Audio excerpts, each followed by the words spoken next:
vamos a continuar entonces donde nos habíamos quedado.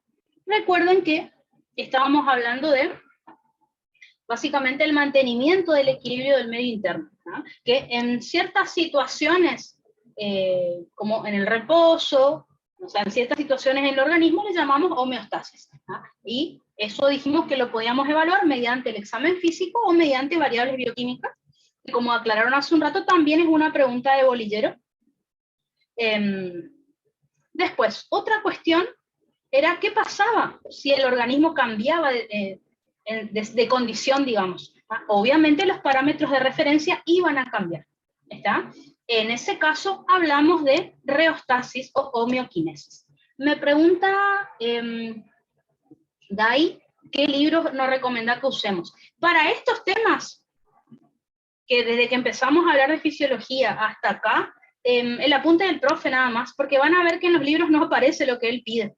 Ahora, desde líquidos corporales en adelante, si quieren leer del Constanzo, lo pueden hacer. De las clases que nosotros vamos a dar, van a ver, yo usé el Constanzo, usé el Guyton, un poquito el Becky Taylor, o sea, fui usando el apunte del profe. Así que, si quieren leer algún libro, pueden usar el Constanzo, que es un libro que es bastante didáctico, como fácil de entender, más lo que demos en clase, yo creo que con eso está perfecto, ¿tá? Porque justamente estamos tratando de dar bien completo como para que ustedes, si están en un horario, le puedan contar al profe todo lo que estamos dando, ¿está? Pero la idea es que no se metan en tantos libros, porque ahí como que les va a faltar tiempo para estudiar, ¿no? Así que si quieren agarrar algún libro, el Constanzo está bueno, ¿no? Como para no hacer tan complicada la cosa, ¿no? Y después van a ver que si lo que damos es un poco más de lo que está en el libro, bueno, es porque saqué de varios libros, algunos son los que el profe pide. Por ejemplo, en tercera era, en endocrino, ustedes ya saben que después de digestivo no hay apuntes del profe. Bueno, yo estuve viendo los apuntes que él les dejaba en la plataforma, bueno, y de ahí fui sacando el contenido, más otros libros para dar el tema, como para hacerlo completo, digamos, ¿no? Pero bueno, así que estos temas, ahora en un rato vamos a tener que empezar a hablar de líquidos corporales. Desde ahí, si quieren mirar el Constanzo, van a encontrar que es lo mismo que nosotros estamos dando. Pero o sea, la clase 1 y la 2 que estamos dando ahora, apunte del profe nomás, que son temas medio densos, pero bueno, él incluso utiliza frases como muy de su apunte a veces para hacer los choice. Ese es el tema, pero de líquidos corporales para adelante, no es necesario que agarren tantos libros tampoco. Con lo que demos, si quieren Constanzo, él dice que con el Constanzo está bien, pero bueno, al Constanzo le faltan algunas cosas igual, como faltan cositas. Entonces, habíamos llegado hasta acá, ejemplos de reostasis. Como yo les decía, les di el ejemplo del habitante de Bolivia o Perú, que tiene el hematocrito alto porque está en una situación de hipoxia. Entonces, ¿qué pasa si yo les digo, tenemos un paciente que fuma, por eso tiene el hematocrito alto, o tenemos un paciente que tiene una enfermedad en los pulmones, que le genera hipoxia, por eso tiene el hematocrito alto? Obviamente eso ya no es reostasis, realmente el paciente tiene una enfermedad, ya me salí del estado de homeostasis, de reostasis, del que sea. Y por último, hay una tercera situación que no se encuadra ni dentro del estado de homeostasis ni dentro del estado de reostasis. ¿Por qué? Vamos a poner un ejemplo. Tenemos un paciente que está en reposo. Sin embargo, ese paciente tiene frecuencia cardíaca alta, frecuencia respiratoria alta, presión alta. Está en reposo, así que debería tener estas variables de referencia. Sin embargo, tiene como si estuviera haciendo ejercicio, pero tampoco está haciendo ejercicio. Así que tampoco puede ser reostasis. Entonces, ¿estará enfermo? No, tampoco está enfermo. Resulta ser que ese paciente está en una de las fases del estrés, que ya la vamos a estudiar en neuro, que es la fase de lucha o huida. Es decir, es un paciente que está estresado. Entonces, como los cambios que va a experimentar el cuerpo no se engloban ni dentro del estado de homeostasis, ni dentro del estado de reostasis, surge un nuevo término que es el de alostasis, ¿está? En el caso de la alostasis, si tenemos que definir, vamos a decir que es un mecanismo de adaptación rápida, o sea, al igual que la homeostasis y la reostasis, que experimenta el organismo frente a los constantes cambios del entorno. O sea, frente a diferentes situaciones estresantes o situaciones de estrés. Entonces, cuando una persona está frente a una situación de estrés, en la parte de neurología o de endocrinología también ya lo vamos a estudiar, o si no, recuerden que el último parcialito que tuvieron de este tema, la profe le preguntó qué tipos de factores estresantes había. Recuerden que pueden ser factores estresantes externos, como por ejemplo la temperatura. Por ejemplo, hoy hace mucho calor, y bueno, eso es una situación de estrés, ¿no? Temperaturas demasiado excesivas, o muy altas o muy bajas, puede ser el dolor, puede ser, no sé, hasta estímulos sonoros, o pueden ser factores que surjan desde el interior del organismo, factores internos, como, no sé, la lesión de algún órgano. Hasta podrían ser factores psicológicos, ¿no? Creo que una de las preguntas que les habían hecho a ustedes es, una persona que tiene miedo de viajar en avión, por eso está estresada. Bueno, eso es un factor imaginario, es psicológico. ¿Por qué? Porque nos está cayendo el avión en este momento, la persona piensa que se va a caer, entonces es imaginario, ¿no? Bueno, creo que cuestiones así la profe les había preguntado. Entonces, hay diferentes tipos de factores estresantes que me van a desencadenar entonces lo que son las fases del estrés. Recuerden que a las fases del estrés también se le llama mecanismo o sistema de adaptación de Hans-Selye, que ya lo vamos a volver a estudiar un poco más, más profundo, digamos, cuando veamos la parte de cortisol y la parte de simpático y parasimpático, ¿no? Recuerden entonces que las fases del estrés van a estar divididas en tres, ¿no? Son tres fases. En primer lugar vamos a tener las fases de lucha o huida, que es la que dura minutos, y recuerden que es una fase catecolamínica, digamos. ¿Por qué? Porque se liberan catecolaminas como la adrenalina y la noradrenalina por la médula suprarrenal. Entonces, repasando lo que sabemos del simpático, que lo vamos a dar en neuro de todas maneras, recuerden que el sistema nervioso simpático me estimula al nódulo sinusal, por eso me aumenta la frecuencia cardíaca. Me estimula a los centros respiratorios, por eso aumenta también la frecuencia respiratoria, y al aumentar la frecuencia cardíaca, esto me aumenta la presión arterial. Recuerden que la presión arterial también aumenta porque el simpático provoca vasoconstricción tanto en arterias como en venas. Ya vamos a estudiar esto en la tercera, así que ahí lo van a poder repasar también junto con este tema, ¿no? Otro de los cambios que puede experimentar el paciente es la midriasis, es decir, la dilatación de las pupilas. Esto recuerden que es por la relajación del esfínter de la pupila, ¿tá? Que es músculo liso, que está dentro del ojo, ¿no es cierto? ¿Tá? Y también, como les dije hace un rato, va a tener vasoconstricción periférica, ¿tá? O sea, se van a cerrar muchos vasitos sanguíneos del cuerpo, por eso me aumenta la presión arterial, pero también nos va a permitir observar otros cambios en el paciente. Por ejemplo, disminuye el flujo sanguíneo en piel, por eso el paciente tiene la piel pálida, tiene la piel fría y seca, ¿no?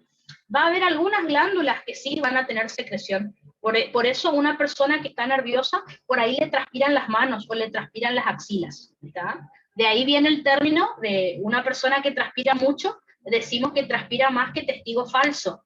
¿Por qué? Porque una persona que está mintiendo es una situación de estrés y tiene estos cambios, ¿tá? Eso es, por ejemplo, lo que detecta el detector de mentiras, ¿tá? En realidad no sabe si el paciente está diciendo o no la verdad, sino que si el paciente está mintiendo, generalmente eso genera estrés y genera estos cambios que estamos viendo acá, ¿no?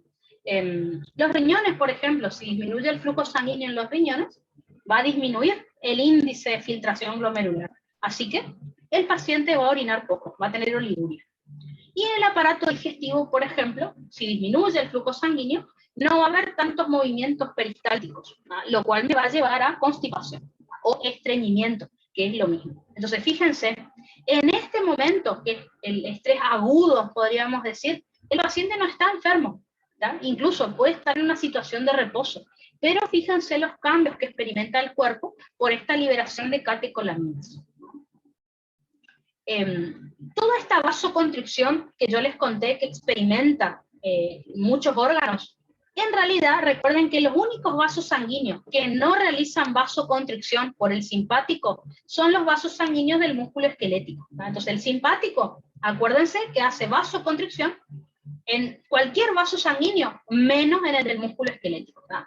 En el músculo esquelético provoca vasodilatación. Piensan el nombre de la fase justamente. Es una fase de lucha o huida o fase de reacción en donde tenemos que salir a correr. Recuerden que esto se relaciona con nuestros ancestros, que estas reacciones del estrés la tenían justamente para, si durante la noche, por ejemplo, había algún depredador que los quería comer, porque en las épocas de la caverna ocurría eso, durante la noche era cuando los depredadores nos podían atacar. Entonces, por eso la midriasis, por ejemplo, para ver de noche. Y por eso también aumenta el flujo sanguíneo en músculo, para salir a correr o luchar, obviamente, ¿no? Así que estos son los cambios que vamos a experimentar en una fase aguda del estrés, la fase de lucha o huida, que dura unos minutos nada más.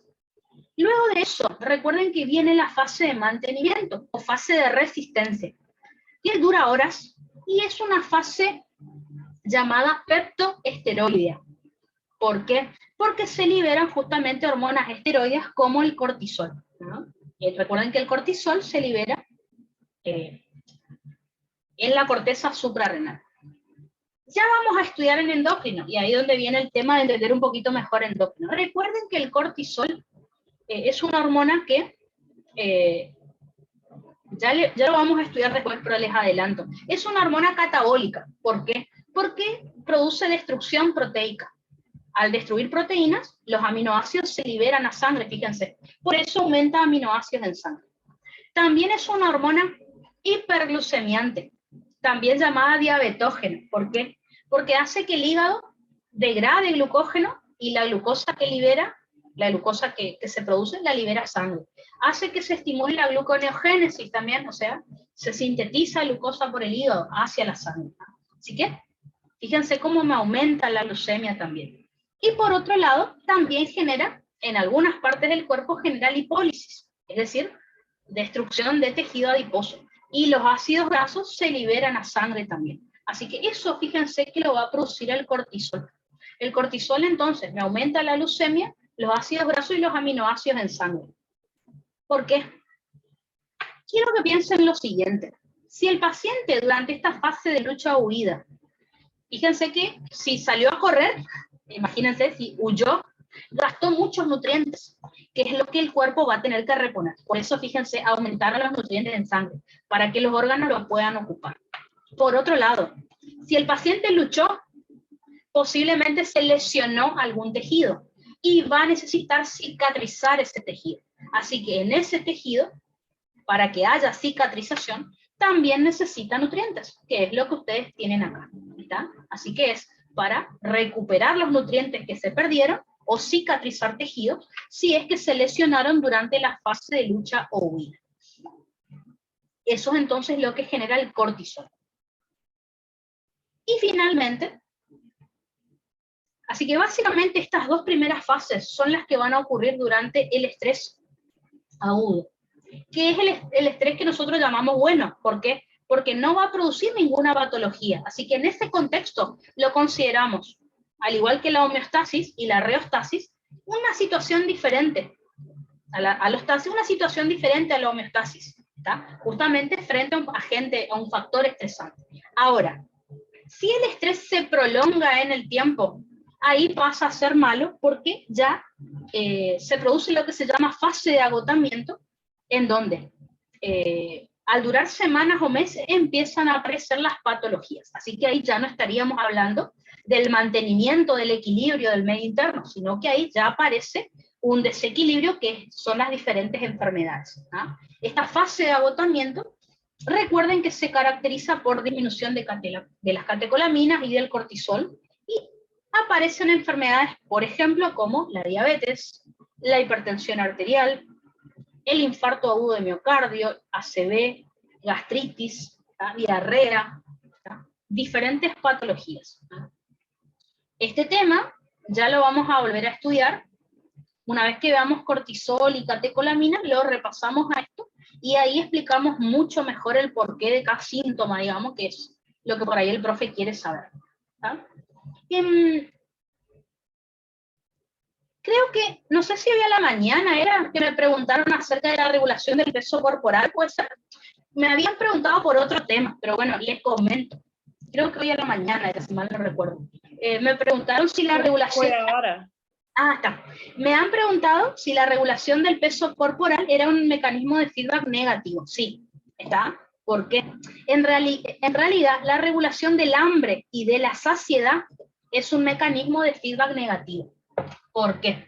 Porque si yo consumo muchos alimentos, en algún momento me lleno, ¿no es cierto? Yo tengo hambre, como alimentos. Esos alimentos luego van a hacer que se estimulen los centros de la saciedad y se inhiban los del hambre. Ya vamos a estudiar esa parte de nutrición en digestivo, y ahí finaliza, ¿no es cierto?, el proceso de alimentación. Por otro lado, si puede ocurrir lo opuesto, ¿tá? Si estoy muy lleno, paro de comer, o si tengo hambre, como, ¿tá? Pero una vez que se completan, digamos, los nutrientes en el organismo, se supone que tengo que llenar, ¿tá? O si faltan nutrientes en el organismo, se inhiben los centros de la saciedad y se estimulan los del hambre, y ahí me da gana de consumir alimentos, ¿tá? Eso, así que sí o sí es un mecanismo de feedback negativo. Ahora, relacionado con este tema, ahí surgió, se acordarán, ¿no es cierto?, a principio de año que el profe les preguntó esto, un dolor de cabeza era. El profe les preguntó si la regulación del peso corporal era un mecanismo homeostático o era alostático. ¿Y por qué? ¿Está? Depende de lo que estén estudiando. Como les dije recién, ya vamos a estudiar en digestivo que la regulación del hambre y de la saciedad utiliza mecanismos a corto plazo y mecanismos a largo plazo. Los mecanismos a corto plazo, que son, no me regulan el peso en realidad, y ahí está la aclaración. Los mecanismos a corto plazo son los que me regulan la sensación de hambre o de saciedad. Eso es un mecanismo homeostático, o sea, feedback negativo, como me estuvieron preguntando. Ahora, la regulación del peso corporal, ¿tá?, que es lo que me regula la cantidad de tejido adiposo que tenemos en el cuerpo, sí es un mecanismo alostático. ¿Está? ¿Por qué? Porque justamente, fíjense lo que nosotros dijimos hace un rato de las fases del estrés. Era la que utilizaban nuestros ancestros para, frente a diferentes factores o a cambios muy bruscos que podía tener el entorno. Un ejemplo que vimos es, imagínense un hombre de las cavernas. Un hombre de las cavernas, por ejemplo, tenía, a la noche podía ser atacado por diferentes depredadores. Yo digo siempre, me acuerdo siempre del tigre colmillo de sable. Entonces, experimentaba estas fases de lucha o huida para defenderse frente a ese depredador.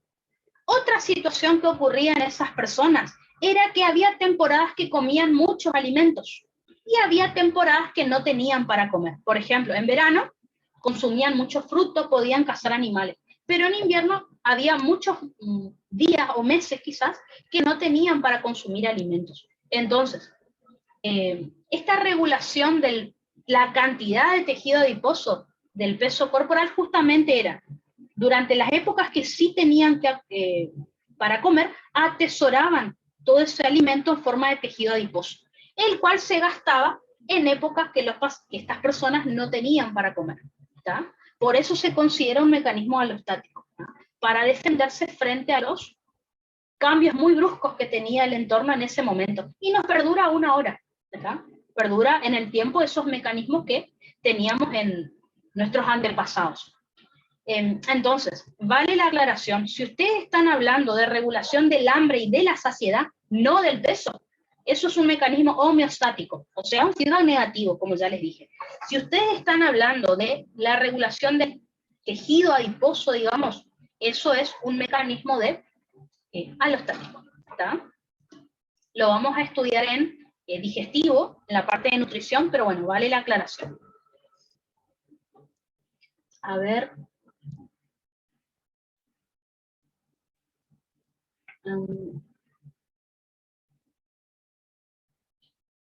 Me hacen la siguiente pregunta. No se entendió bien la diferencia entre mecanismo alostático y homeostático. El mecanismo de la regulación del peso, el mecanismo homeostático es el que está representado por los feedback negativos. ¿Está? Y sí, en el caso de la regulación del peso corporal, sí, es a corto plazo. ¿Está? No me regula entonces la cantidad de tejido adiposo ni el peso corporal. ¿Está? Me regula el hambre y la saciedad, nada más. ¿Está? En cambio, la regulación a largo plazo del peso corporal sería la regulación de la cantidad de tejido adiposo que tiene una persona.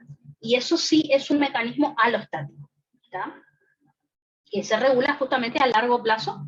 Tiene que ver mucho con, ya vamos a estudiar, con la hormona leptina, no sé si ustedes se acuerdan, que era la que libera el tejido adiposo cuando se forma en gran cantidad.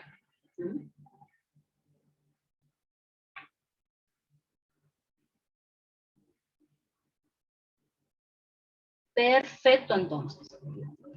De nada, de nada. Hasta ahora, en los orales que vi que el profe tomó, no preguntó nada de esto, de lo que estudiamos hasta acá.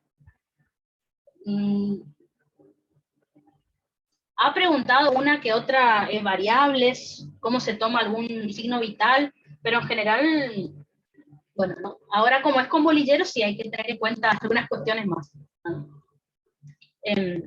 Entonces,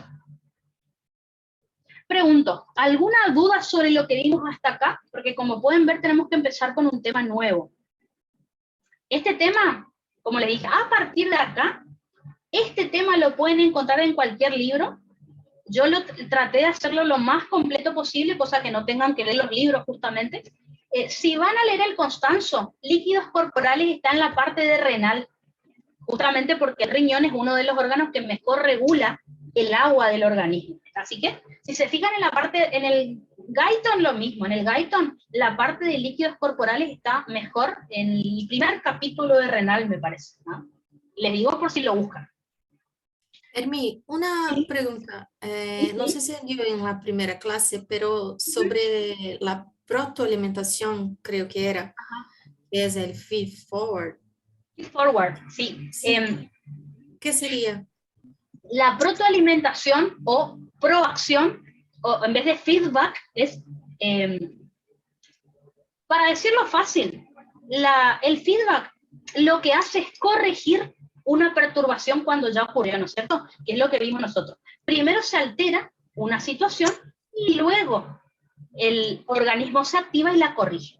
En el caso de la protoalimentación, el organismo se anticipa al cambio que va a ocurrir, ¿ah? Ya se prepara para el cambio que va a ocurrir.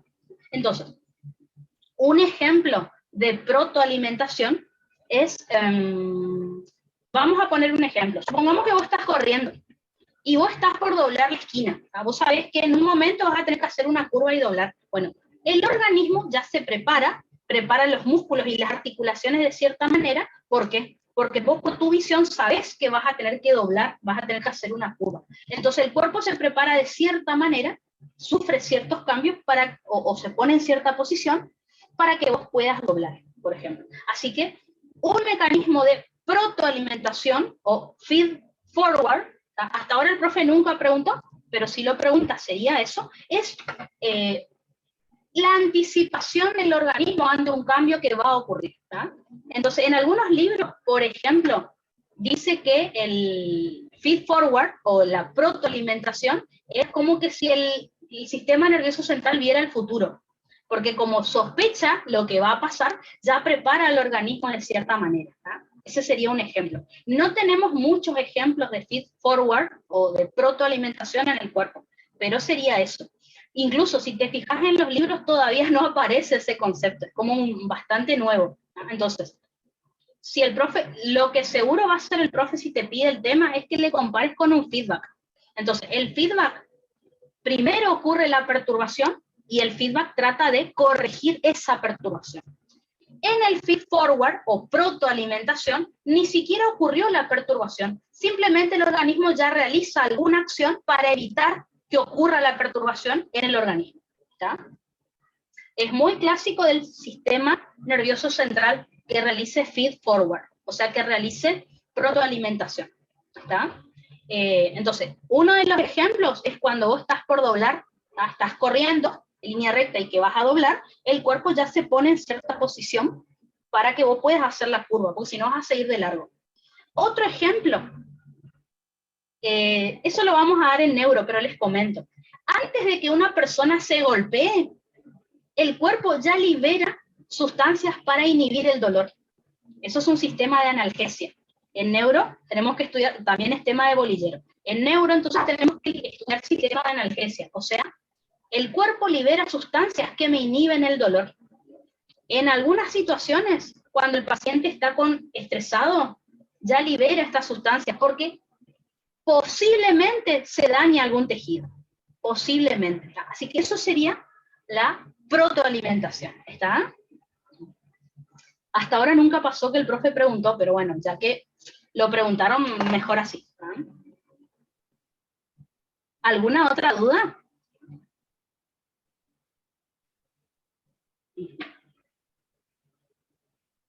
Perfecto. Entonces, a ver. El tema es el siguiente. Hasta acá no necesitan agarrar ningún libro. Si quieren ahondar un poquito más en el tema, el apunte del profe, porque en los libros no está todas las teorías que por ahí él quiere que sepan o lo que estuvimos estudiando. Ahora, vamos a estudiar un tema nuevo. En realidad, está relacionado con lo que dijimos hace un rato. Nosotros hace un rato estudiamos la homeostasis, que es el mantenimiento del equilibrio del medio interno. Cuando hablamos de medio interno, dijimos que estamos hablando del líquido extracelular, principalmente el plasma sanguíneo. ¿Qué quiere decir esto? Que si nosotros mantenemos dentro de los valores de referencia ciertas variables bioquímicas, decimos que el paciente está en un estado de homeostasis. Obviamente, además de los signos vitales y además de las variables bioquímicas, el profe les pregunta en el bolillero si hay algún otro parámetro que ustedes podrían evaluar en una persona para saber si está en un estado de homeostasis o no. Hay muchas. Pero uno que no esté acá en la lista que dimos, por ejemplo, es el índice de masa corporal. Que el índice de masa corporal me dice más o menos cómo está el peso del paciente.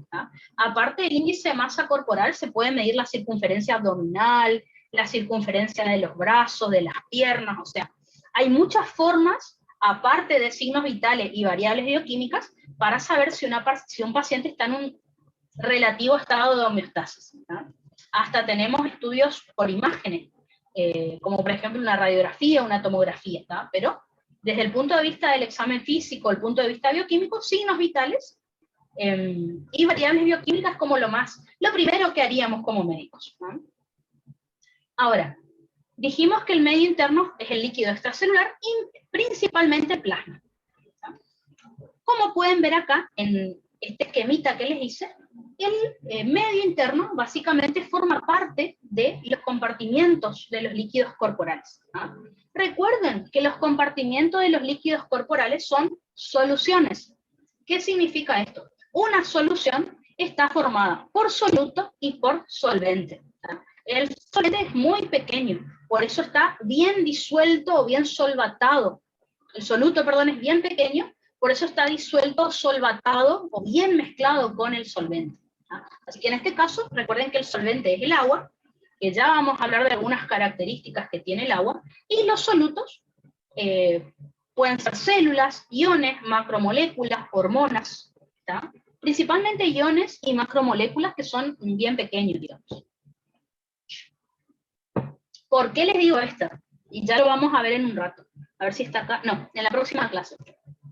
Una de las preguntas que hizo el profe, esa pregunta la hizo en sangre, creo que era en segunda era. Preguntaba si las proteínas disueltas en el plasma era una solución o era una suspensión o era... Ya vamos a ver eso. En realidad, las macromoléculas, los iones, que son solutos bien pequeñitos, se consideran una solución cuando están disueltos en plasma. Ahora, las células, como glóbulos rojos, blancos y plaquetas, como son muy grandes, tienen micras de tamaño, al estar en el plasma se considera eso una suspensión. Por eso siempre hablamos de suspensión de glóbulos rojos en el plasma. Así que la sangre podemos considerar que es una solución si hablamos de los iones disueltos, por ejemplo, en el plasma, o una suspensión si hablamos de células disueltas en el plasma. Pero bueno. Entonces, en general, lo principal es una solución. Toda el agua que tenemos en el cuerpo la vamos a dividir en diferentes compartimientos, ¿no? Que lo vamos a ir estudiando uno por uno. A todo el agua que tenemos en el cuerpo le vamos a llamar agua corporal total, que generalmente representa el 60% del peso corporal. Ya lo vamos a ver enseguida, pero les hago una aclaración. El profe considera, este año, considera que en el hombre es el 60%, en la mujer es el 55%. Así que este año cambió eso, así que tengan cuidado.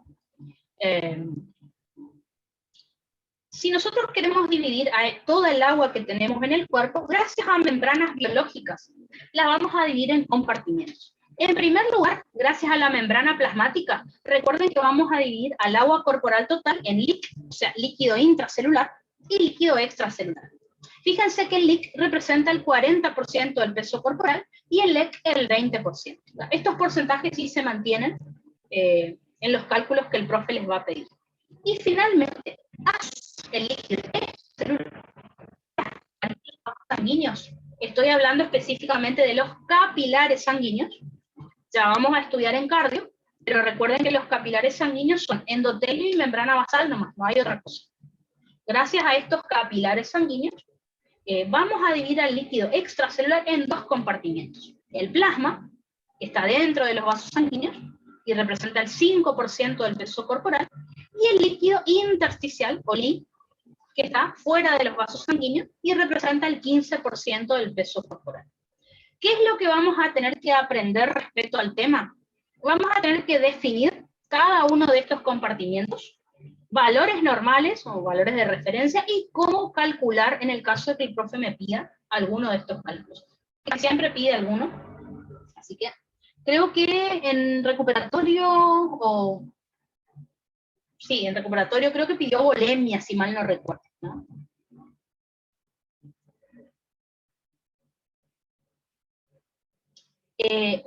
Nicole pregunta, ¿a qué hace referencia el profe de que el líquido extracelular es el medio interno? Bueno, justamente lo que habíamos estudiado recién, fíjense,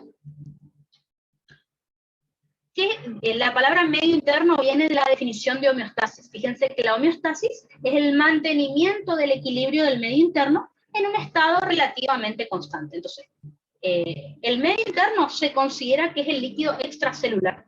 Dentro del líquido extracelular, principalmente el plasma. Entonces, ¿qué quiere decir esto? Que si nosotros mantenemos el plasma con sus solutos que tengan, con sus condiciones, dentro de sus valores de referencia, podemos decir que el paciente está en un estado de homeostasis y posiblemente tenga salud.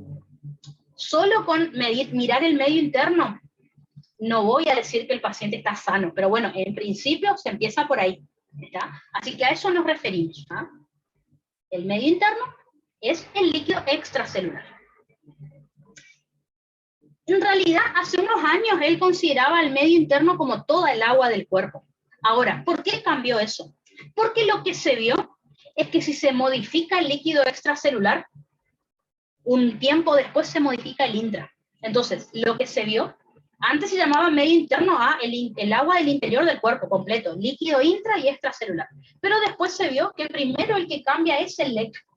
Y el LEC luego me produce cambios en el intracelular. Así que, si nosotros mantenemos el líquido extracelular dentro de sus parámetros o sus variables bioquímicas dentro del valor de referencia, el LIC también se suele mantener normal, ¿no? Así que a eso nos referimos.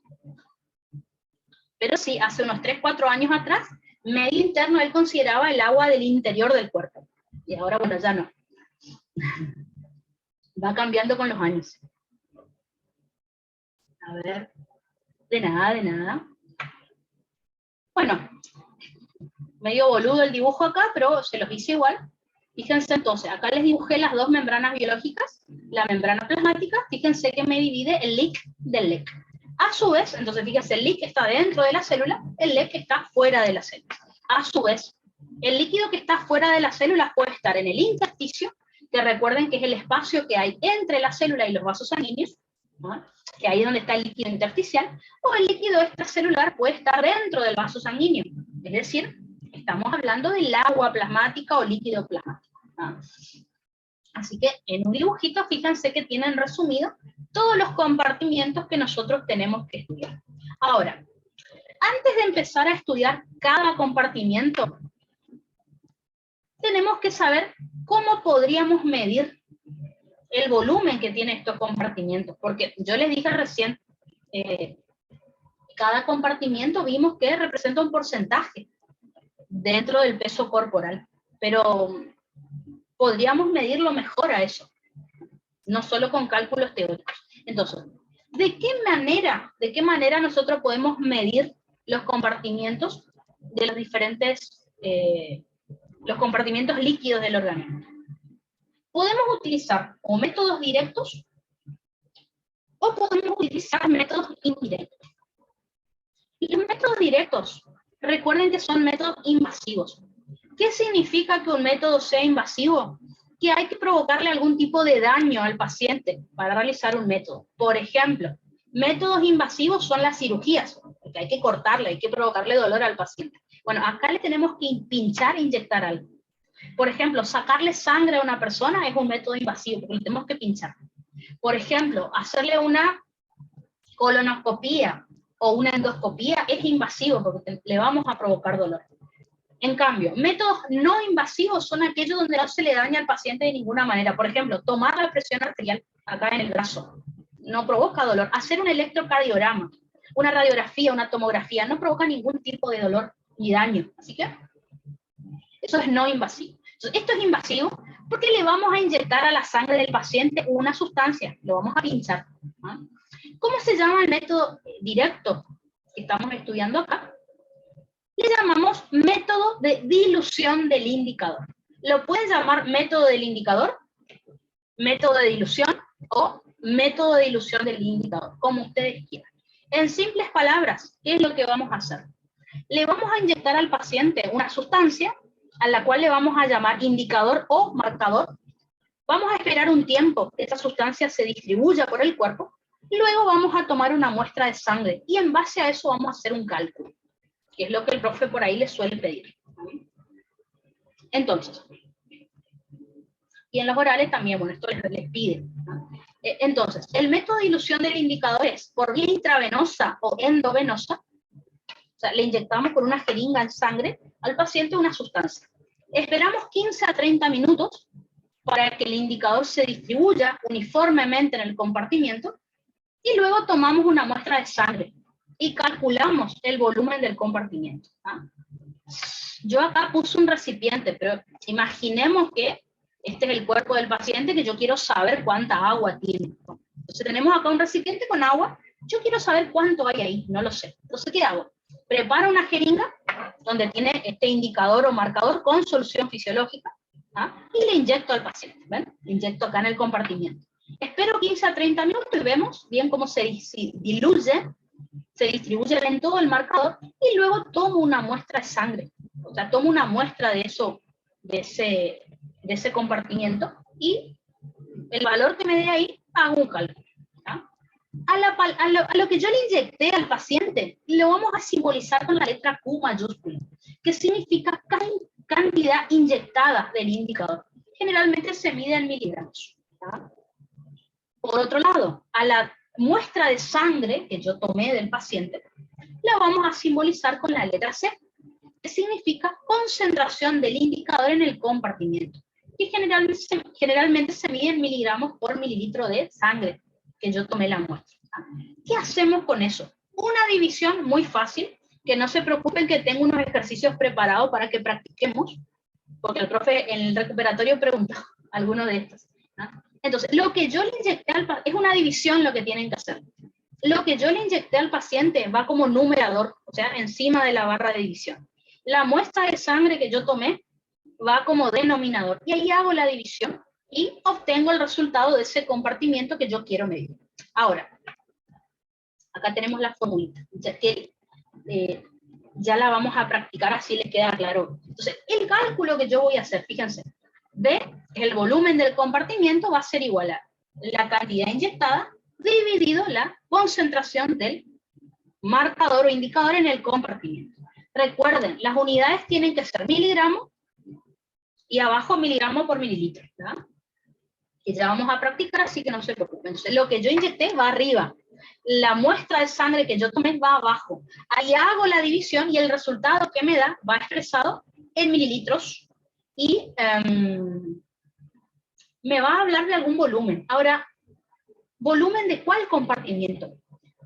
Hay 3 compartimientos nada más a los que yo les puedo realizar método del indicador, que son el agua corporal total, el líquido extracelular y el agua plasmática. Y siempre me preguntan por qué. ¿Por qué no le puedo realizar método del indicador al LIC o al líquido intracelular? Por el simple hecho de que nosotros estamos inyectando el indicador en plasma. Y plasma ya es extracelular. Entonces, no existe ninguna sustancia que yo pueda inyectar solo en el intracelular, por ejemplo. Porque sí o sí tengo que inyectarlo en el extra. Sí o sí. Después, no existe ninguna sustancia química que solo yo pueda inyectar en los intersticios sin pasar por el plasma.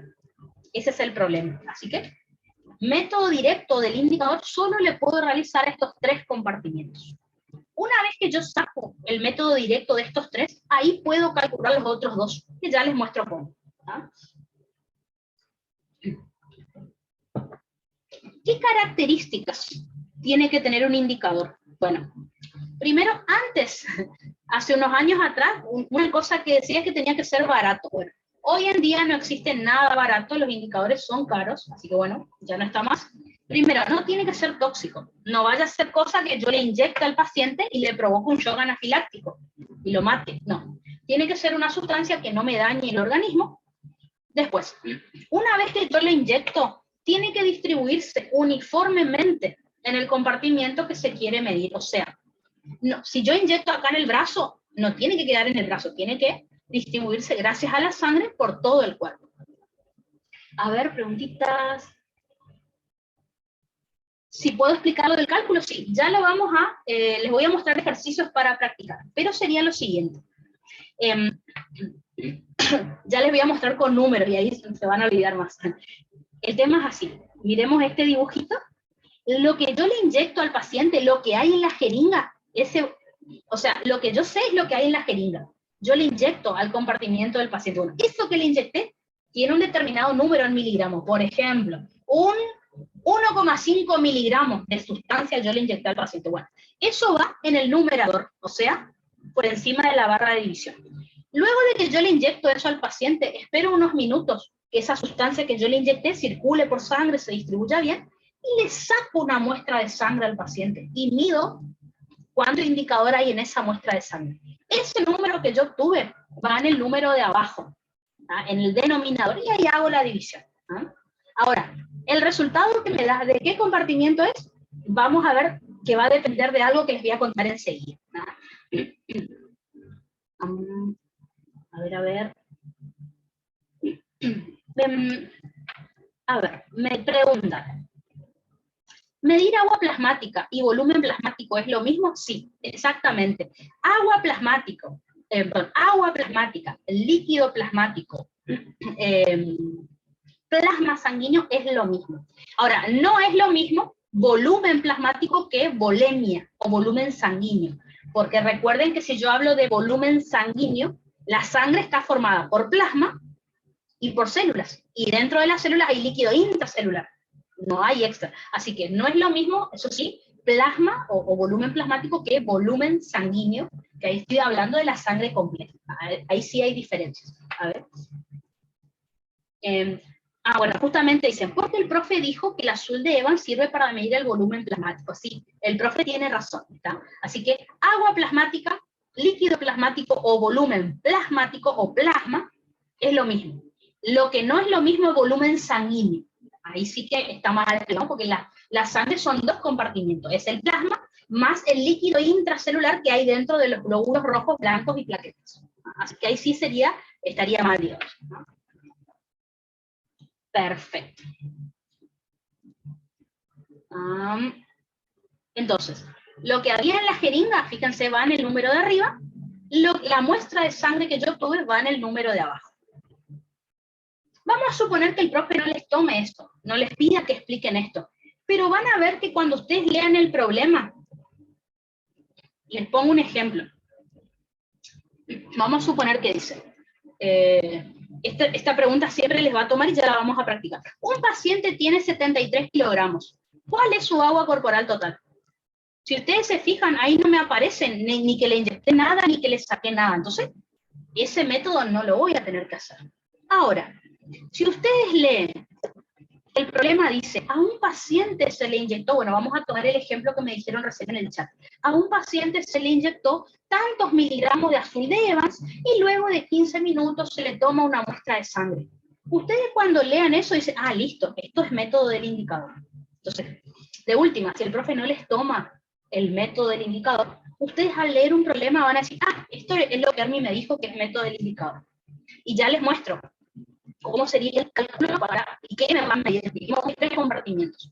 ¿Cómo me doy cuenta qué compartimiento estoy queriendo medir? Dependiendo qué sustancia yo le inyecto al paciente. Porque para cada compartimiento se inyectan sustancias diferentes. Y eso sí es lo que ustedes tienen que resaber porque siempre se preguntan. ¿Ah? Perfecto. A ver. Pero el cálculo, les preparé un PowerPoint, así que no sé si hoy no nos da tiempo a dar el PowerPoint, mañana les preparé unos cálculos, así que para mañana la calculadora y practicamos juntos, así a ustedes les queda bien.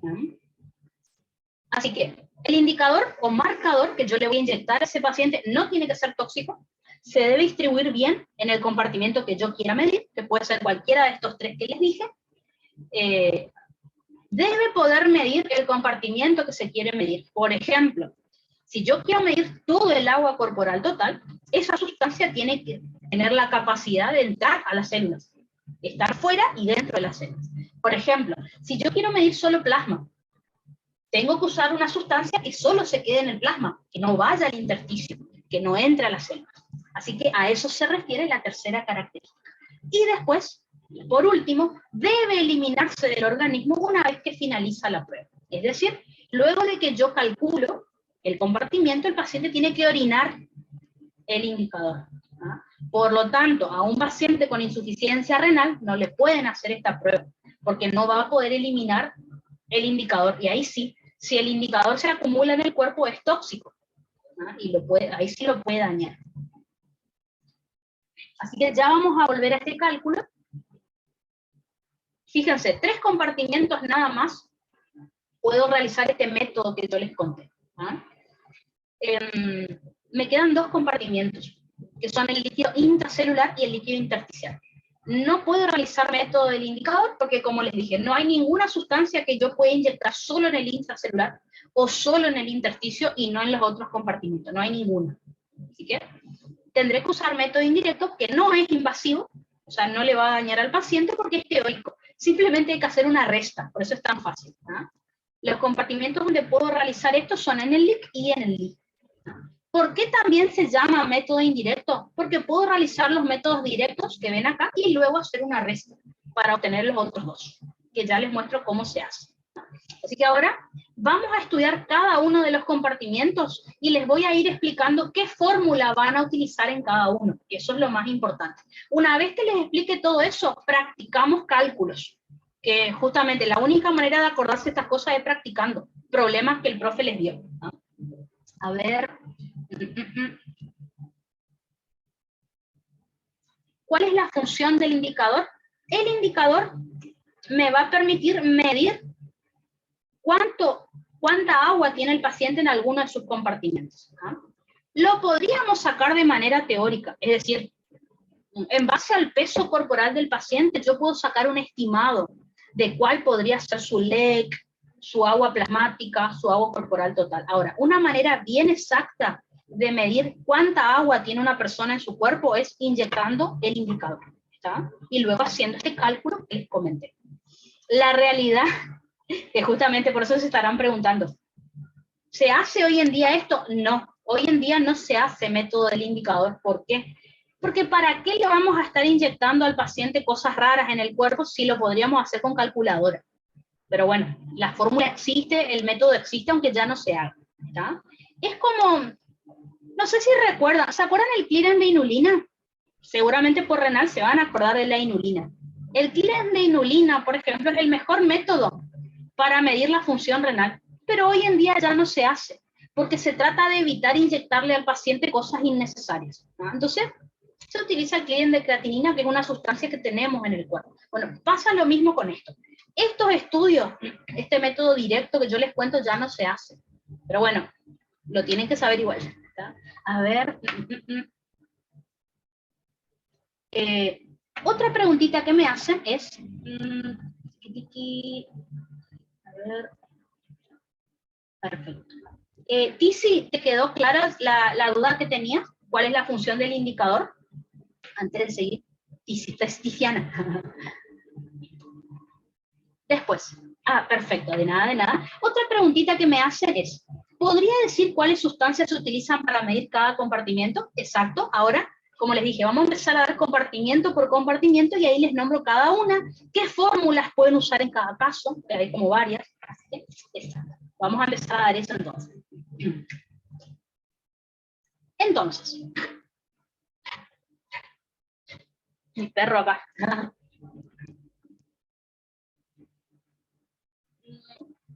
Entonces, ahora sí, lo que me están pidiendo. Empecemos a estudiar compartimiento por compartimiento. Vamos a comenzar por el principio, por el agua corporal total o ACT. El agua corporal total, entonces, si tenemos que definir, vamos a decir que es el volumen total de agua contenida en el organismo. ¿Está? ¿Cuál es el valor normal del agua corporal total? El 60% del peso corporal. Por favor, anoten por ahí que el profe considera que en el hombre es 60% del peso y en la mujer es 55% del peso corporal. 60 en el hombre, 55 en la mujer. Aunque por lo que vi en los recuperatorios o en la primerera incluso, él les dijo, tengan en cuenta que el porcentaje en la mujer es 55%. Es como que él ya les pedía que hagan con ese porcentaje, ¿no? El cálculo que vamos a ver ahora. Entonces, en un paciente estándar, 60% significan 42 litros. ¿Se acuerdan qué significaba un paciente estándar? Yo les dije, cada vez que les diga paciente estándar, necesito que se acuerden que es un hombre de 30 años, de 1,70 m de estatura y de 70 kilogramos, que no se ve acá. Vuelvo a repetir. Hombre, o sea, sexo masculino, 30 años de edad, 1,70 m de estatura y 70 kilogramos de peso, ¿no? Eso es un paciente estándar. ¿De dónde saqué los 42 litros? Enseguida les nombro, ¿no? Enseguida les muestro el cálculo, que es una regla de 3 simple. Pero bueno, entonces, 60% en un paciente estándar son 42 litros. ¿Qué es lo que puede pasar en el examen? Que el paciente no tenga 70 kilos, que tenga otro peso. Y bueno, les va a dar otro número, que es lo que vamos a hacer ahora.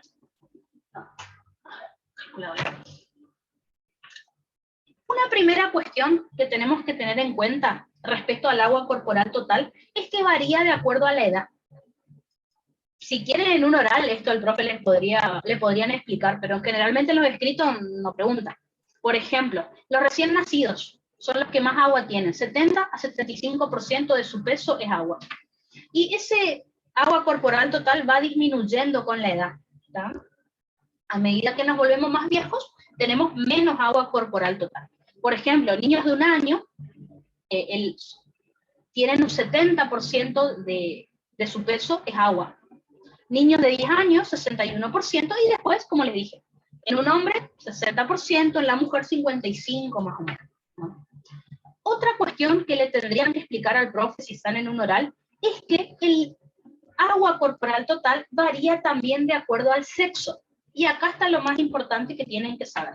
Entonces, en los adultos, la mujer, por ejemplo, en algunos libros dice que tiene un 25% menos de agua corporal total que el hombre, ¿tá? O le pueden decir al profe, en el hombre suele ser 60%, en la mujer 55%, ¿no? Eso es lo que, si quieren usar esos números, también lo pueden hacer, ¿no?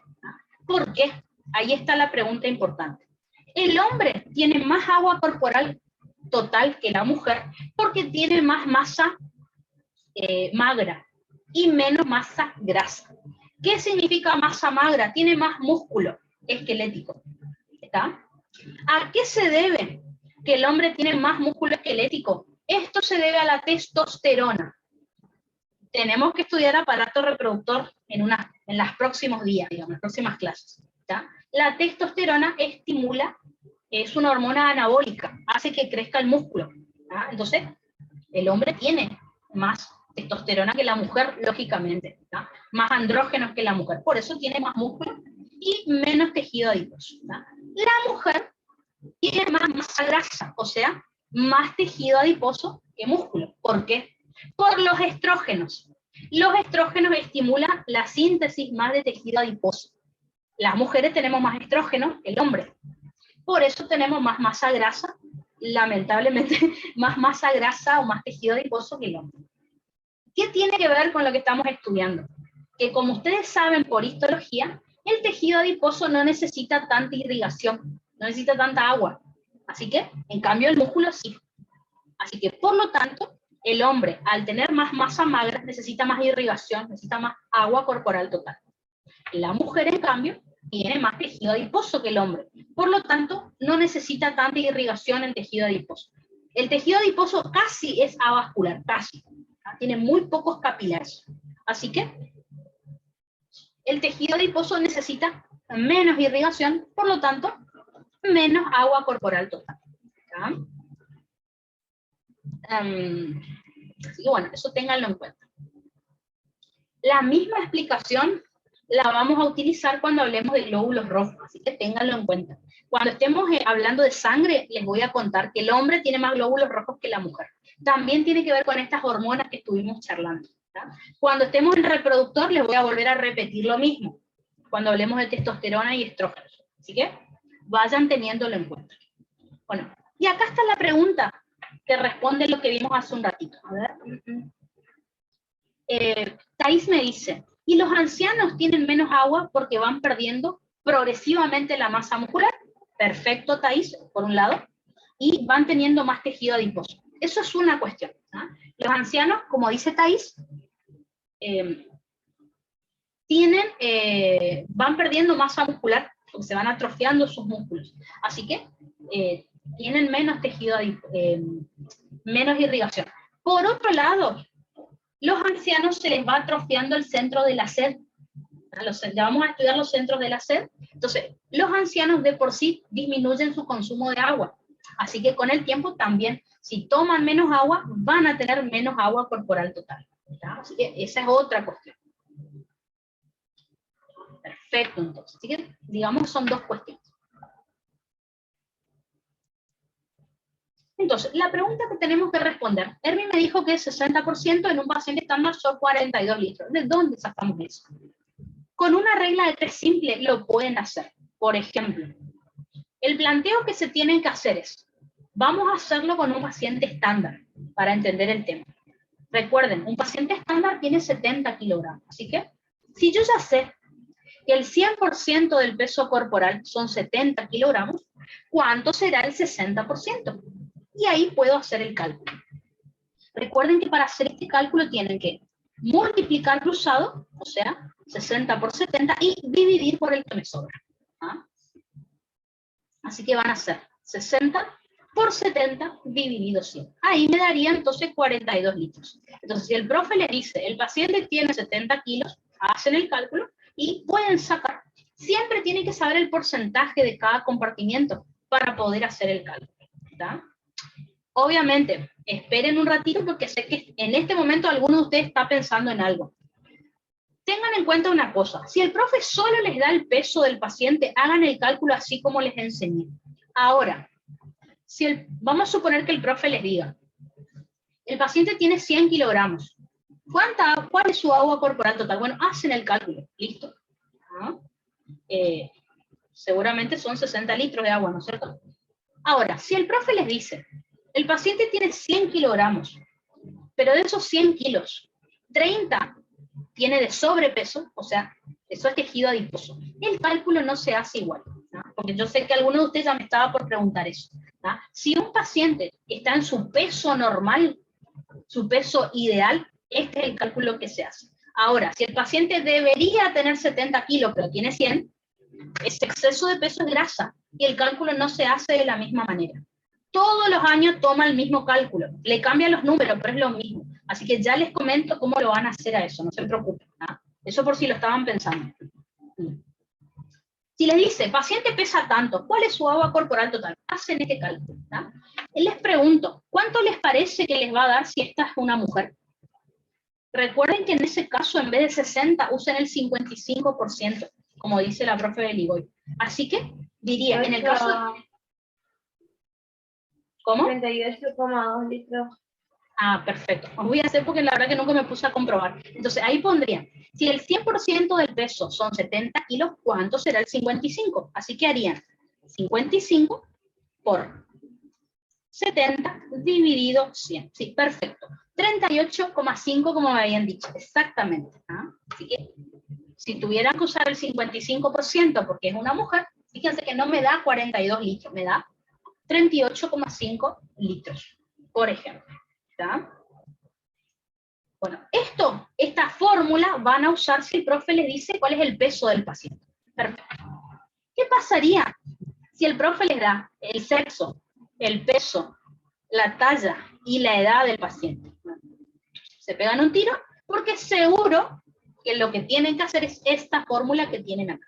¿Está? Esta es la que le llamamos la fórmula larga para sacar el agua corporal total. Así que, si solo les da el peso, no pueden hacer esta fórmula porque requiere otros datos. ¿Ah? Si solo les da el peso, regla de 3 simple y listo. Obviamente sabiendo que en el hombre el 60% es el porcentaje que van a utilizar para el planteo, en la mujer el 55%. Si el profe les da sexo, edad, peso y la estatura, tienen que hacer esta fórmula y no les queda otra. Por ejemplo, en el caso del hombre, van a hacer la siguiente fórmula. Y me van a decir, Ernie, pero me tengo que acordar esa. Ha tomado el profe problemas con esta fórmula, así que sí, digamos. En el caso del hombre van a hacer el siguiente cálculo. 2,447 menos 0,09516 por la edad del paciente. Fíjense que ahí van a poner el número en años de la edad que tenga el paciente. Fíjense que yo puse 30 porque hice el cálculo con un paciente estándar, ¿no es cierto? O sea que por 30 años, supongamos. Más 0,1074 por la altura del paciente. Ojo, eso va en centímetros. En un paciente estándar, recuerden, por ejemplo, que el paciente tiene 1,70 m. Van a poner 170 centímetros. ¿Verdad? Más 0,3362 por el peso del paciente en kilogramos. En el paciente estándar es 70 kilos. No tienen que poner ningún paréntesis en la fórmula. Simplemente la fórmula se la memorizan tal como está ahí y reemplazan los números por los datos que les dé el profe. No utilicen ningún paréntesis, fíjense, prueben todos los números que dice ahí y les va a dar ese resultado. ¿Ah? Es decir, sin paréntesis, así derechito, por suerte esta fórmula en ese caso se hace fácil.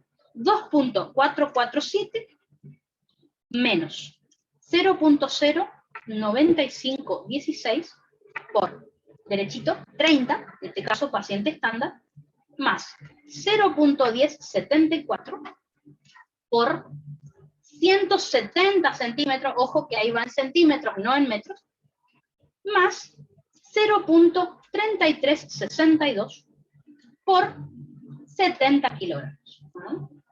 Esto me da, sí, bueno, 41,38. No pongan ningún paréntesis, escriben todo derechito así como está y les da el resultado. ¿Está?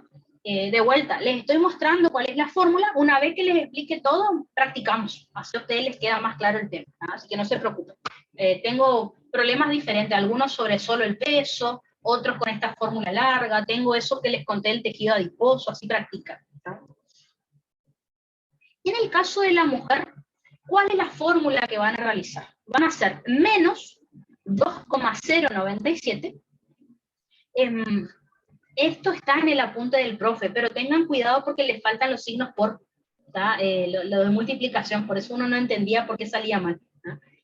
Así que corrijan si están mirando el apunte del profe. Entonces, en el caso de la mujer es menos 2,097 más 0,1069 por la altura, de vuelta en centímetros, más 0,2466 por el peso. Fíjense que en la mujer no necesito la edad. ¿Por qué? porque este número que tienen acá, el menos 2,097, reemplaza a todo esto de acá, todo. Así que, fíjense, más 0,1069 en vez de más 0,1074. O sea, el menos 2,097 es la corrección que hacemos en la mujer con respecto a la edad. Y bueno, el resto de los números cambia también. Así que ahí no necesitan, presten atención a eso. En la mujer solo necesitan talla y peso. Y saber que es mujer, obviamente, y no le edad, y lo pueden hacer igual, ¿no?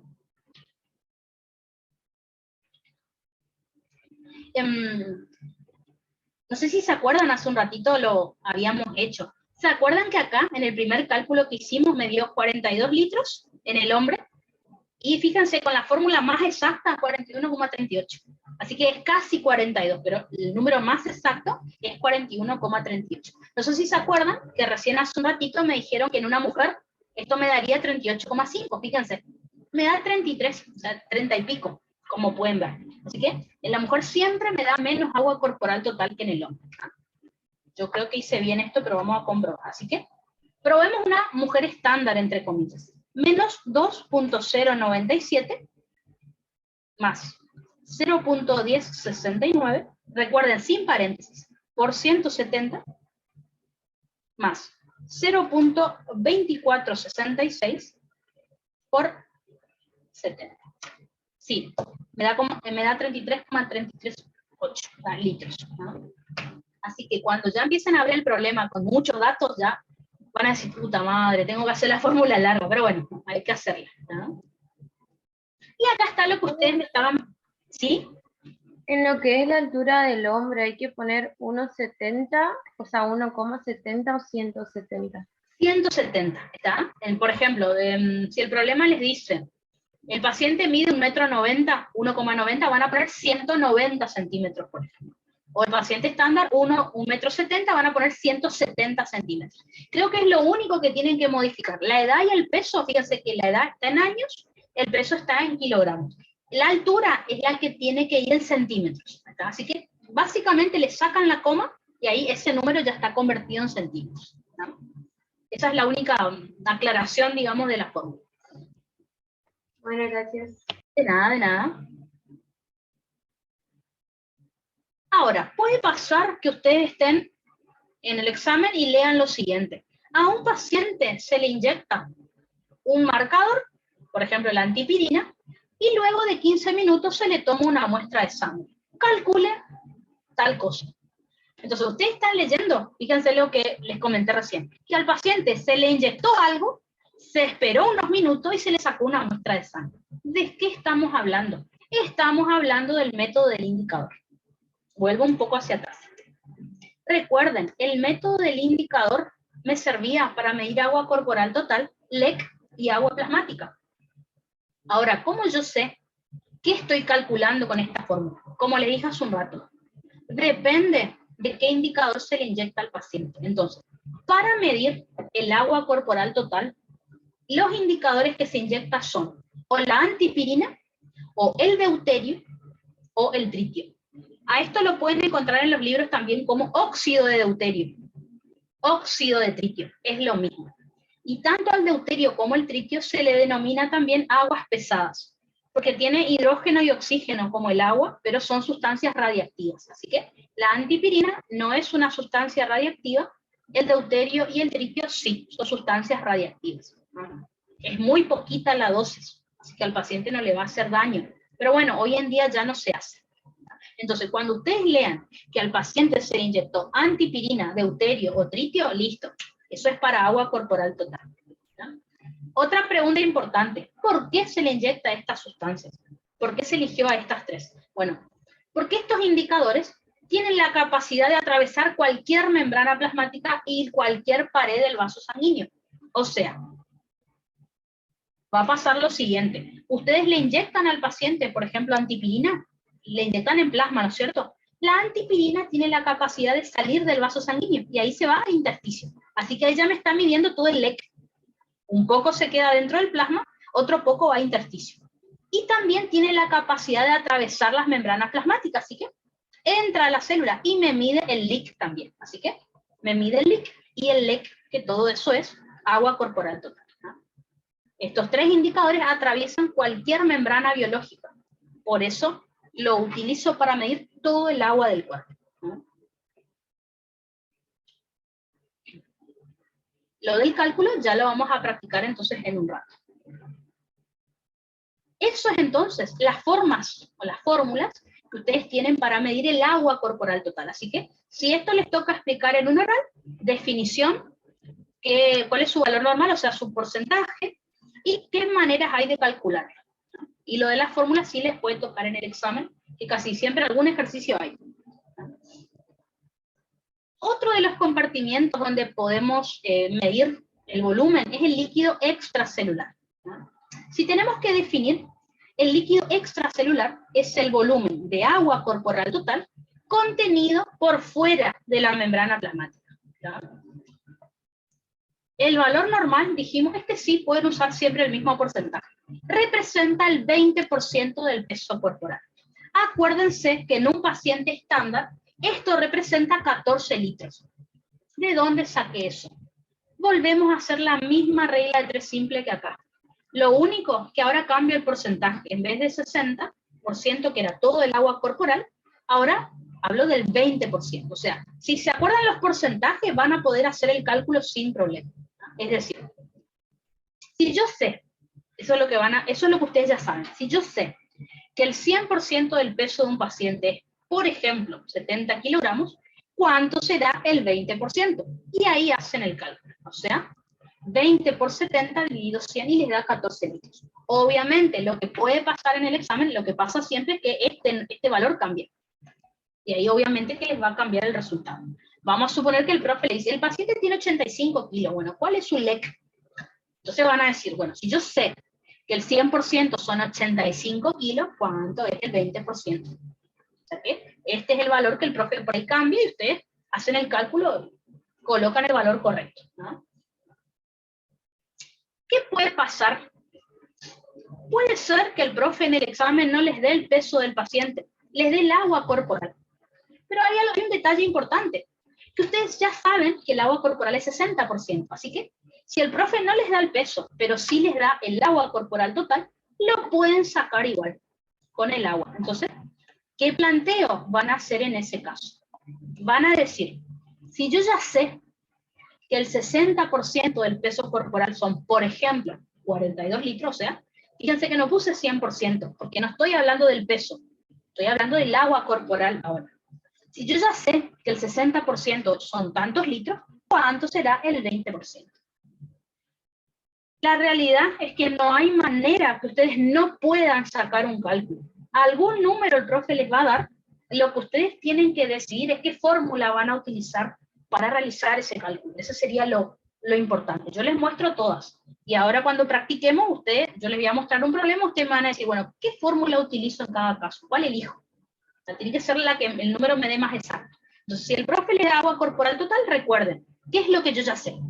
Que el agua corporal total representa 60%. Así que si el 60% son tantos litros, ¿cuánto será el 20%? Que es lo que yo quiero saber, porque estoy hablando de LEC.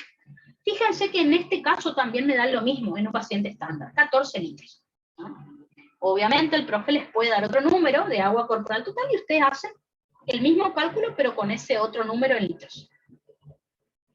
Y acá está de vuelta. Recuerden que en el LEC también puedo usar el método del indicador. Ahora, ¿cómo yo sé que el cálculo que estoy haciendo es para LEC? De vuelta, es por los indicadores que se le inyectó al paciente. Por favor, no se olviden de los indicadores. Siempre es pregunta de examen. Siempre. ¿Ah? Entonces, ¿cuáles son los indicadores que yo le puedo inyectar a un paciente para medir el LEC? Pueden ser sustancias no radiactivas, como la inulina, no insulina, inulina, que es la misma que usamos en renal, la rafinosa, la sucrosa. Son todos hidratos de carbono obtenidos de las plantas, por ejemplo. O pueden ser sustancias radiactivas, como la inulina marcada con carbono 14, el radiosulfato, acá está, no se ve por la luz, le pongo acá en el chat, iodotalamato, ahí les puse, ¿ah? Iodotalamato, Ahí dice iodotalamato, cloro 131, ¿ah? Fíjense que son diferentes sustancias que yo le puedo inyectar al paciente. Este es el indicador que más, este es el compartimiento que más indicadores tiene. ¿Por qué utilizo estos indicadores? Bueno, piensen en lo siguiente. Yo necesito medir solo el LEC. ¿Ah? Así que esto, creo que no van a necesitar memorizarse el tema. Piensen en qué quieren medir. Vamos acá al dibujito. Recuerden, yo le inyecto al paciente, a ver, yo le inyecto al paciente acá el indicador, en la sangre. Entonces, yo necesito medir solo el LEC. Entonces, ¿qué tiene que hacer ese indicador? Bueno, una parte se tiene que quedar acá en el plasma y la otra tiene que atravesar la pared del vaso e irse hacia el intersticio. Lo que no puede hacer es entrar acá, no puede entrar al líquido. Entonces, viendo el dibujito, ¿por qué utilizo los indicadores que les mostré recién para medir el LEC? Porque esos indicadores tienen que atravesar la pared del vaso sanguíneo para ir al intersticio, pero no pueden atravesar membrana plasmática, o sea, no pueden entrar en el líquido. Por eso se eligieron esos indicadores. O sea, tienen la capacidad de atravesar vasos sanguíneos, pero no atraviesan membranas plasmáticas. A ver. Preguntitas. El último indicador se llama cloro 131. A ver, ¿dónde estaba? Acá.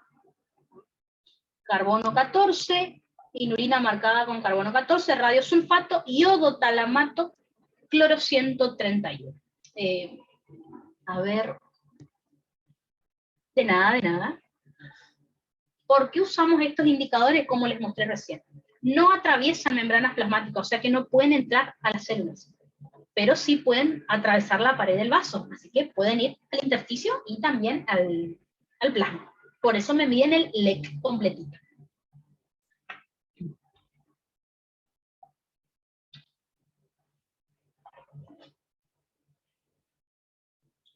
Otro de los compartimientos que tenemos que estudiar es el agua plasmática, o también llamado plasma sanguíneo. ¿Qué es el agua? Que justamente hoy me estaban preguntando. Agua plasmática, plasma sanguíneo, líquido plasmático, anoten por ahí, volumen plasmático, que también me preguntaban. Todo es lo mismo. Volumen sanguíneo no es lo mismo, ¿no? Agua plasmática, vuelvo a repetir, agua plasmática, plasma sanguíneo, líquido plasmático, volumen plasmático. Todo eso es lo que estamos estudiando ahora. ¿Qué es el agua plasmática entonces, o líquido plasmático? Vamos a decir que es el volumen del líquido extracelular contenido por dentro de los vasos sanguíneos. ¿Está? ¿Por qué aclaro que es del LEC? Porque recuerden que dentro de los vasos sanguíneos también hay células, pero el líquido que está dentro de esa célula es líquido, no es plasma, obviamente. ¿Ah? Así que está dentro de los vasos sanguíneos, no está en el intersticio, es lo que estamos diciendo. Acuérdense que el valor normal es el 5% del peso corporal. En un paciente estándar esto sería entre 3 a 3,5 litros. ¿No? ¿Cómo podrían hacer este cálculo? Puede ser con el peso. Entonces ahí hacemos los mismos. O sea, si el paciente les da, si el profe les da el peso del paciente, ustedes pueden hacer todos los compartimientos con el mismo peso. ¿Por qué? Porque si yo ya sé que el 100% del peso corporal son 70 kilos, lo que va a variar es el porcentaje que yo quiero saber. Si quiero saber agua corporal total, acá pongo 60%. Si quiero saber LEC, pongo 20%. Si quiero saber plasma, pongo 5%. Y ahí me da los números. Así que en este caso haríamos 5 por 70 dividido 100. Supongamos que el profe no me da el peso del paciente, me da el agua corporal total, como acá en la segunda opción. ¿Cuál es el planteo que voy a hacer? Voy a decir, bueno, si yo ya sé que el 60% son tantos litros, porque es lo que el profe me dio, ¿cuánto será el 5%? Y vuelvo a hacer el cálculo también. ¿Ah? Todo con regla de 3 simples. Y acá está lo que yo les dije. Con que el profe les dé un compartimiento, no importa cuál sea, ustedes pueden sacar los cálculos que ustedes quieran. Les pongo otro ejemplo. Vamos a suponer que el profe no me dio ni el peso ni me dio el agua corporal total. me dio el LEC del paciente y yo digo, uy, ¿cómo saco? Bueno, yo ya sé que el LEC es el 20%. Entonces, si el 20% son tantos litros, ¿cuánto será el 5? Yo les puse acá como ejemplo el LEC. Si el profe les pone el LEC, lo mismo. No importa qué compartimiento él les dé, a partir de ese compartimiento pueden sacar los cálculos que ustedes quieran. El tema es saber qué fórmula utilizar, digamos. Y como siempre, no olvidarse los porcentajes, que creo que eso es lo principal. Bueno, y acá hay un cálculo que no aparecía en los compartimientos que ya habíamos dado. Este es el que al profe le gusta.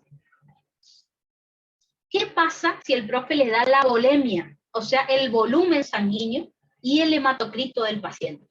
Recuerden que la volemia o volumen sanguíneo es la cantidad de sangre que tiene una persona, ¿no? Y el hematocrito, recuerden que es el porcentaje de glóbulos rojos respecto al total de la sangre.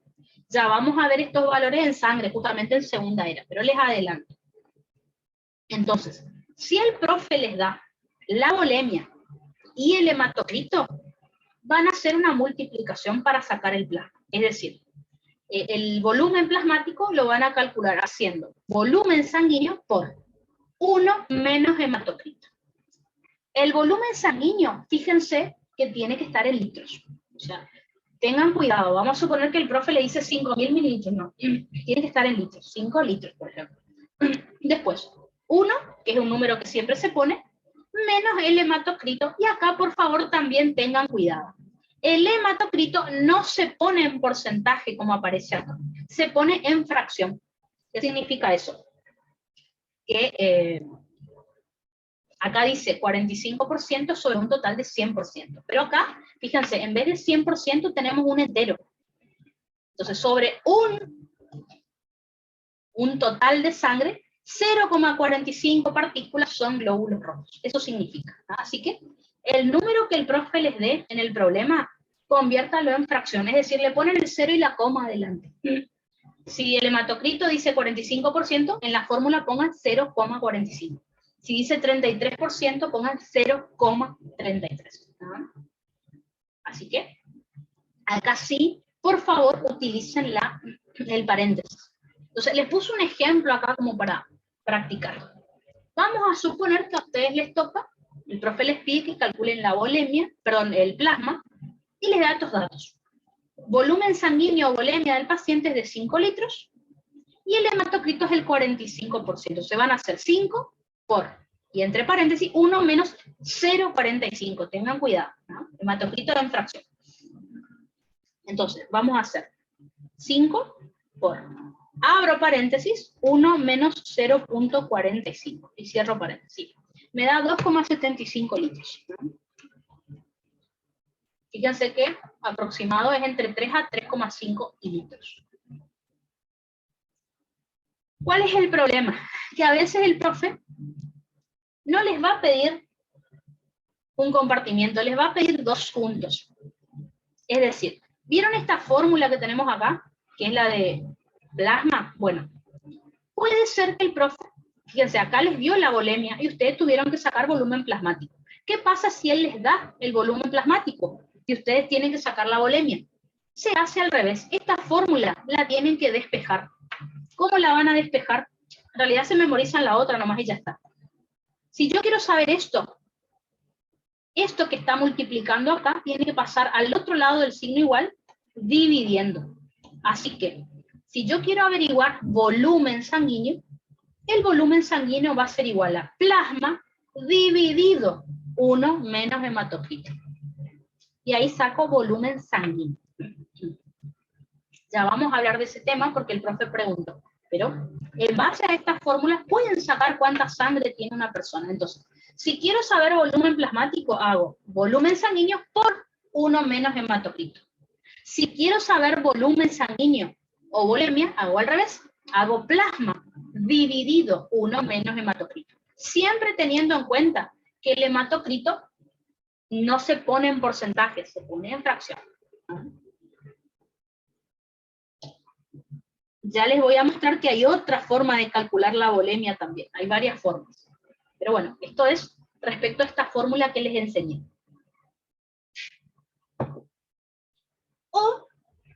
Entonces, fíjense, tenemos un montón de maneras de calcular lo mismo. Si el profe me da el peso, si me da el agua corporal total, si me da otro volumen, otro compartimiento que no es ese, si me da la volemia del hematocrito. O si no, yo puedo estar leyendo en el examen que al paciente se le inyectó algo, se esperó unos minutos y se sacó una muestra de sangre.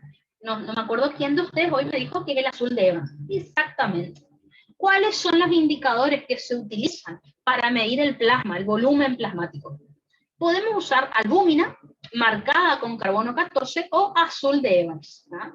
La albúmina marcada con carbono 14, albúmina recuerden que es una proteína, y el azul de Evans es un colorante que también se utiliza en histología. ¿Por qué utilizo esta sustancia? En un rato, o mañana de última, vamos a tener que estudiar una propiedad que tiene, que observamos en la sangre, que es el efecto Gibbs-Donner. ¿No? Ya lo vamos a hablar. El efecto Gibbs-Donner me dice que las proteínas, como la albúmina, no salen de los vasos sanguíneos, se quedan dentro. Entonces, ya vamos a hablar del efecto de Gibbs-Donner, pero les comento. Si yo le inyecto al paciente albúmina en la sangre, no va a salir de ahí, no puede salir de los vasos sanguíneos. ¿Está? Así que la albúmina se va a quedar dentro del vaso. Es lo mismo el azul de Evans. Entonces, ¿por qué se eligieron estos dos indicadores?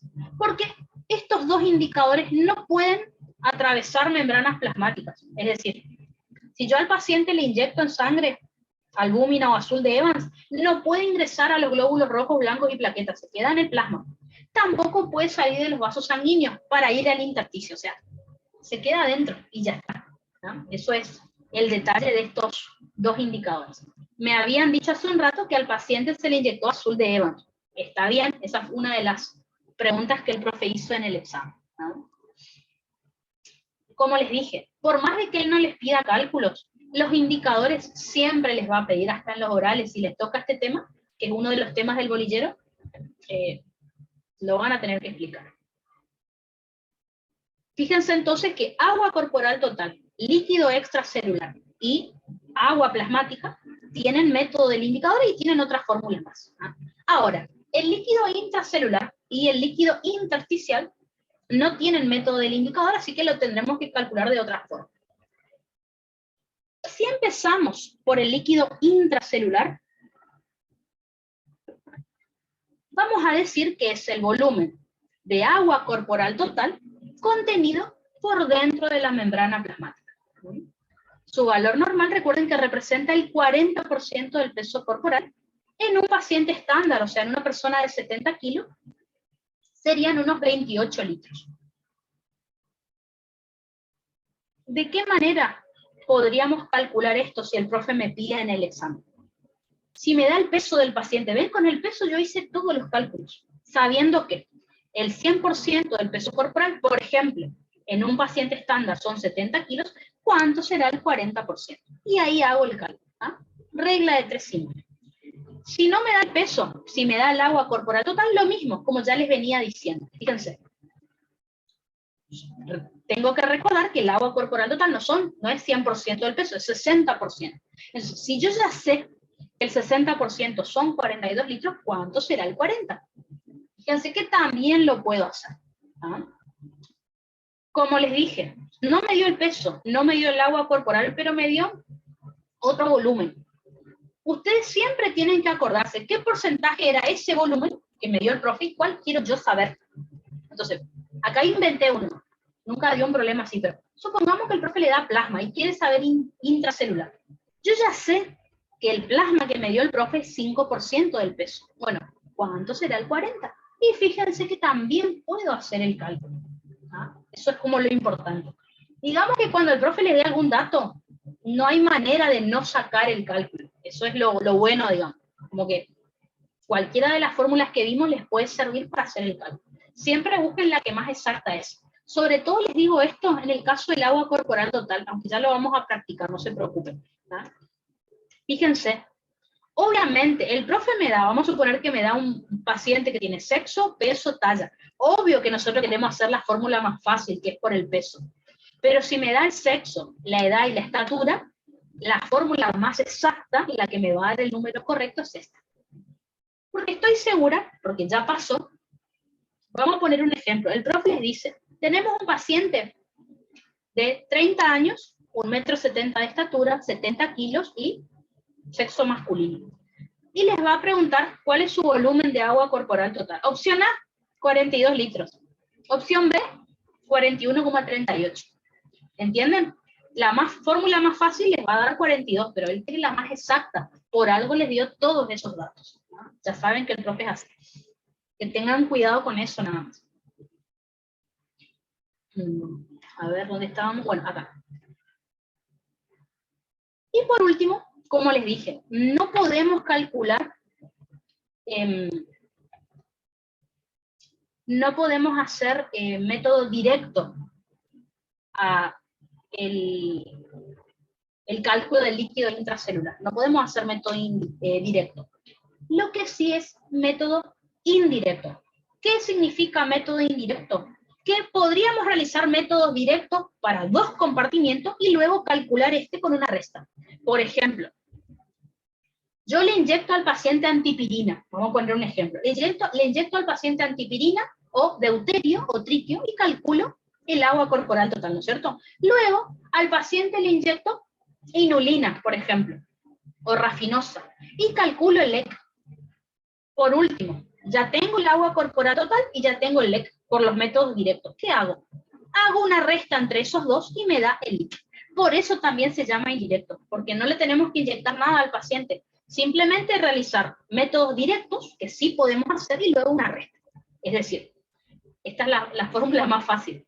El LEC va a ser igual a agua corporal total menos LEC. Entonces vuelvo a repetir.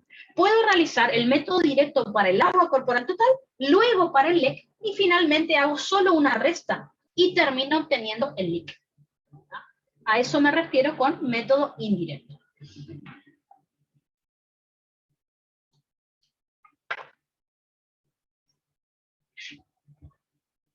Por último, entonces, vamos a tener el líquido intersticial o el líquido. El líquido intersticial vamos a definir y vamos a decir que es el volumen de líquido extracelular contenido por fuera de los vasos sanguíneos. ¿Ah? Fíjense que, según los porcentajes que estudiamos, representa el 15% del peso corporal. O sea, en un paciente estándar sería entre 10,5 a 11 litros más o menos de agua, de líquido intersticial. ¿Cuáles son las formas en las que podemos calcular este líquido intersticial? De vuelta, con el peso del paciente, ahí tienen que recordar que el 100% del peso, ahí colocan el peso que el profe les dio, ¿cuánto será el 15%? Que es lo que quiero saber ahora. Regla de 3 signos. Si el profe no le da el peso y le da cualquier otro compartimiento, lo pueden calcular. Fíjense con el agua corporal total. Tienen que recordar que el agua corporal total es el 60%. Ustedes quieren saber el 15%. ¿No? O sea, el tema es saber qué planteo realizar para hacer el problema. Y, por ejemplo, acá yo les puse otro como para inventar. El LEC, vamos a suponer que me da el LEC, o el plasma, cualquiera. ¿Qué es lo que ustedes tienen que plantearse? Yo ya sé que el LEC es tal porcentaje, 40%. ¿Ah? ¿Cuánto será el 15%? Hago el cálculo. Si me diera el LEC acá, yo voy a poner, yo sé que el LEC es el 20%. ¿Cuánto será el 15%? Siempre con los porcentajes creo que no se les va a dificultar hacer el ejercicio. ¿Ya? ¿Qué es lo que vamos a hacer para practicar? Yo les voy a dar diferentes problemas y ustedes van a decirme, bueno, a ver, ¿qué fórmulas estaría mejor usar? Eso es lo que vamos a ir haciendo entre todos. ¿Ya? Que por la hora lo vamos a tener que hacer mañana, pero eso es lo que vamos a hacer. Y como les dije, no podemos usar método indirecto acá, porque no podemos usar método del indicador o método directo, porque no le puedo inyectar un indicador solo al intersticio y no a otro lugar. ¿Qué es lo que puedo hacer? Podríamos realizar método del indicador al LEC, por ejemplo, inulina, inyectarle al paciente inulina o rafinosa, y medir el LEC, por la fórmula que les mostré. Pero, ¿me esperan 2 segundos? Para. Bueno.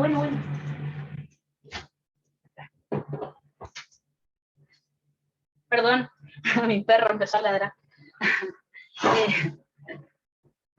Se cansó de la clase. Entonces, como les decía, ¿a qué me refiero con método indirecto? Le puedo inyectar al paciente inulina, rafinosa, sucrosa, ¿se acuerdan? Para medir el LEC por el método del indicador.